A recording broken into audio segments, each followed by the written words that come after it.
What's up friends, Chook here and welcome to Bit Hero Bytes, your bite-sized Bit Hero content.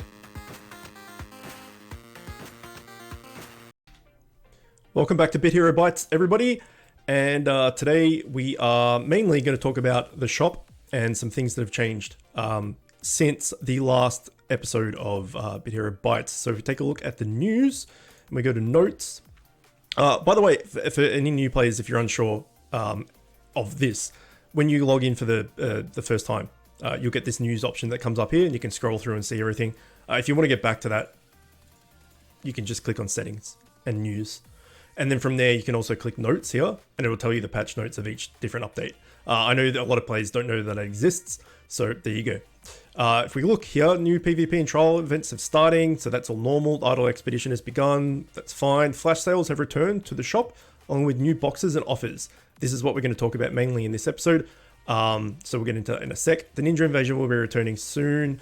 More mythic items are coming soon. Recruit for a loot guild, contest winners, whatever. Follow us on Facebook, whatever. Exchanging progress offers will now give things. Drop rate for mythic materials in PvP. Trials Gauntlet and everything has been increased. So you can look across these notes as you want each week when the new tiers come out, the new updates come out. But the main thing is this: flash sales have been returned to the shop along with new boxes and offers. So we mentioned in the last episode that these flash sales will change. So we can see here the skeleton key is 25% off, normally 200 gems, it's 150 gems, and this is on sale for 3 hours and 46 minutes, and then whatever this this will be replaced with something which will be 25% off. By the way, never buy skeleton keys because there's just no good. Never buy them. But eventually the consumables, which we talked about last episode, these bad boys, the minor speed kicks, minor gold potion, minor experience tomb, and minor item find scroll, they will come on sale in the flash sales. So when they do, they'll be 25% cheaper, and just, stock up and buy like 50, 100, 150, whatever it is at a time, if you have the gold to do so.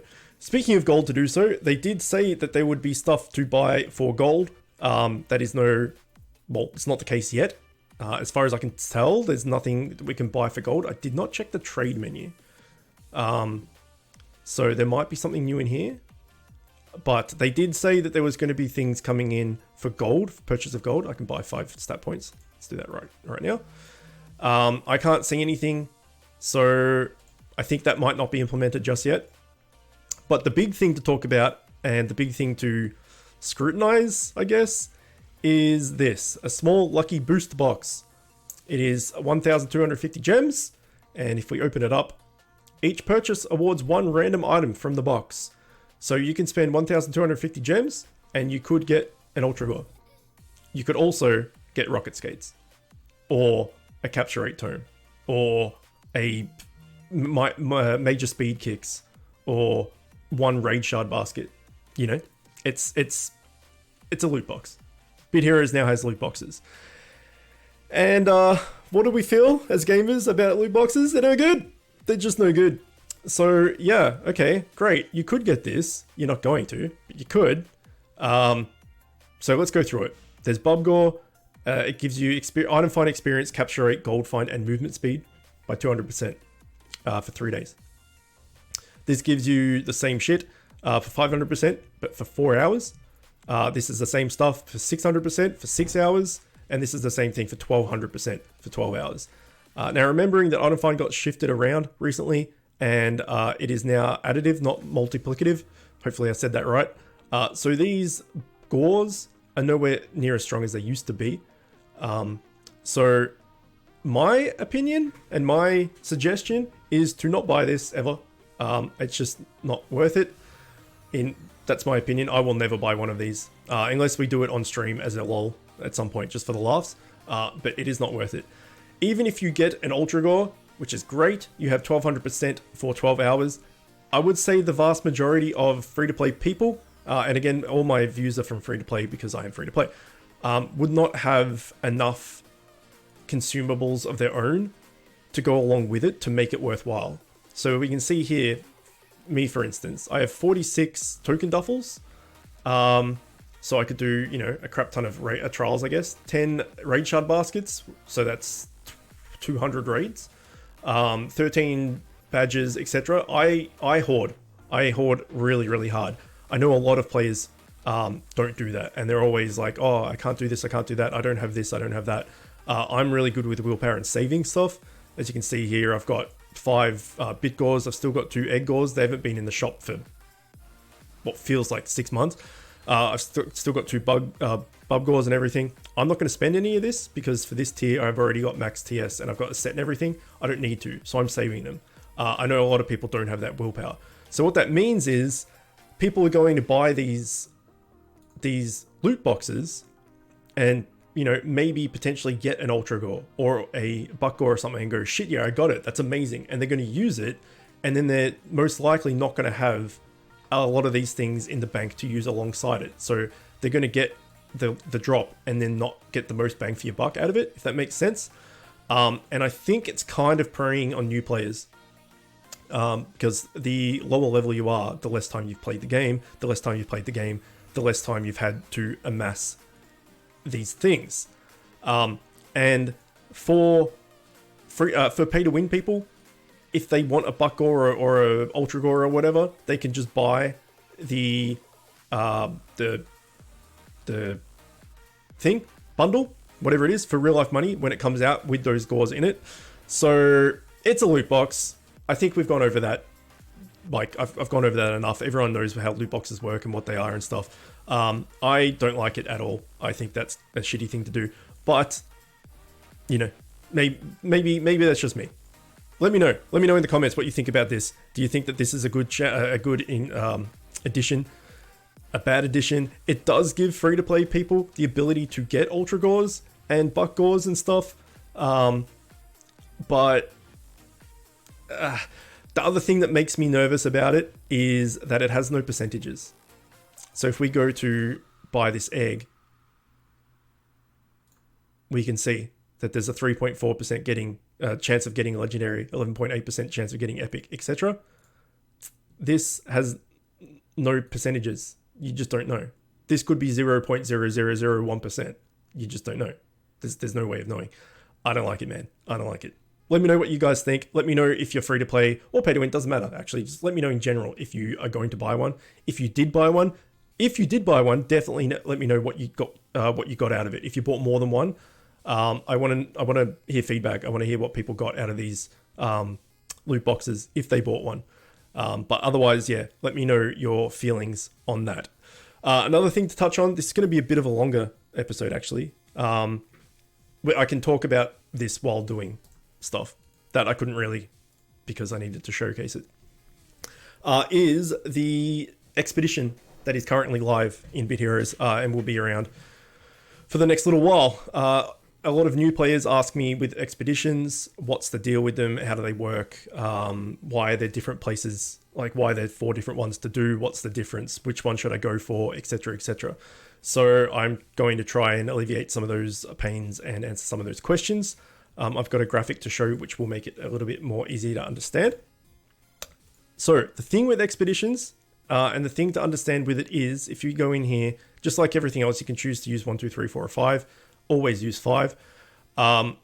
Is you've got the 4 different ones that you can choose from. At the start, you only have one, and then you'll unlock the next one, you'll unlock the next one, you'll unlock the next one. So after a while, your guild will eventually complete them enough that you can unlock the 4th one. But either way, once it's unlocked, you have all 4 to choose from. And the difference between them is the loot that's inside. Every expedition has a universal loot table as far as legendaries and set pieces and all that stuff goes, but each individual one will have its individual mythic item and its individual cosmetic mount. So there'll be a mythic item in here and a cosmetic mount that will be completely different to of the mythic item and cosmetic mount from in here. Each of them have their own set specific individual mythic item and cosmetic mount. All of them share the legendary and set piece material loot table. So ideally you want to look up the mythics and or the cosmetic mounts and find the one that you want and then just do that expedition. It all goes towards the same thing. So in that sense, it doesn't really matter which one you pick. So pick the one with the cosmetic mount you're going for or the mythic item you're going for. On that subject, there's a difficulty here.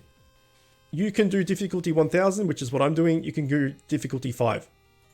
The loot table doesn't change. You can get a mythic item or your cosmetic mount or your set piece or whatever it is for the tier that you're in from difficulty 5, difficulty 1585. It doesn't matter. All the difficulty does is give you points. And what the points do is, if we go to guild here, it will show you who's in your guild. Actually, that's another thing people might not know. If you click on expedition, here there's player and there's guild. If you click on guild, it will show you the rankings of the people in your guild and how many points they've got in this current expedition. So all that doing 1,000 points, for instance, does is give you more points. The points will then give your guild a rank. So currently our guild's rank is 98 with this many points. So on an individual level, points don't do anything. All they do is make your guild get more points and rank higher. So if you're in a high ranking guild that's always pushing and has minimums to reach and all that rest of it, you're going to have to rank highly.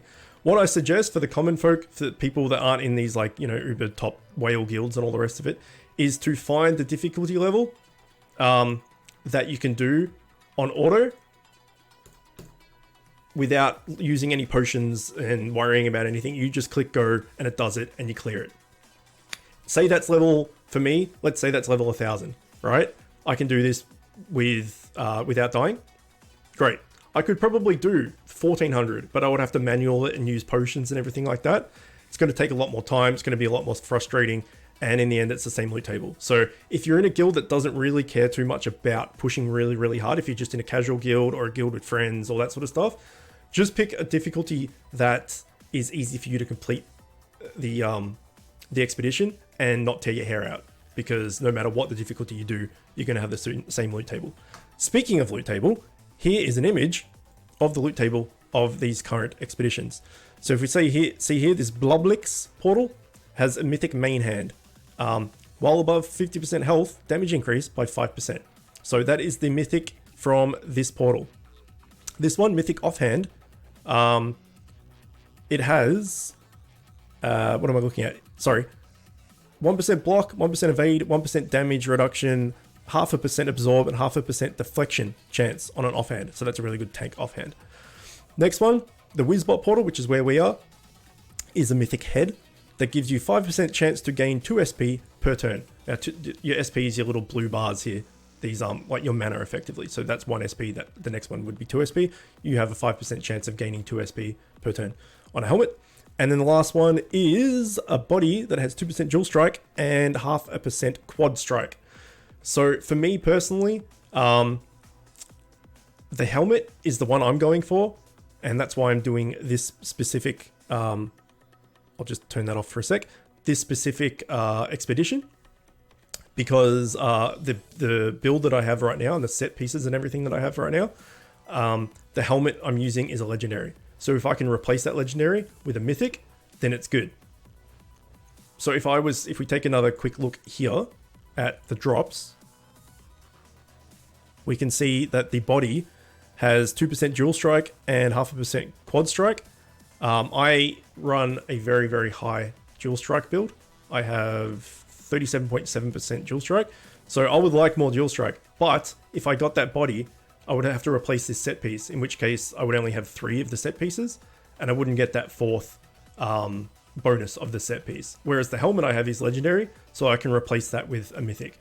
So for me, mythic helmet or mythic neck are the 2 that I would be going for. This expedition, as we saw with this graphic, has the mythic helmet.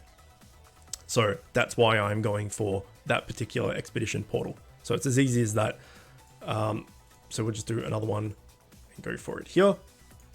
But yeah, just play around. You might need 2 or 3 or 4 attempts or something at an expedition to find out your difficulty level that you're happy with.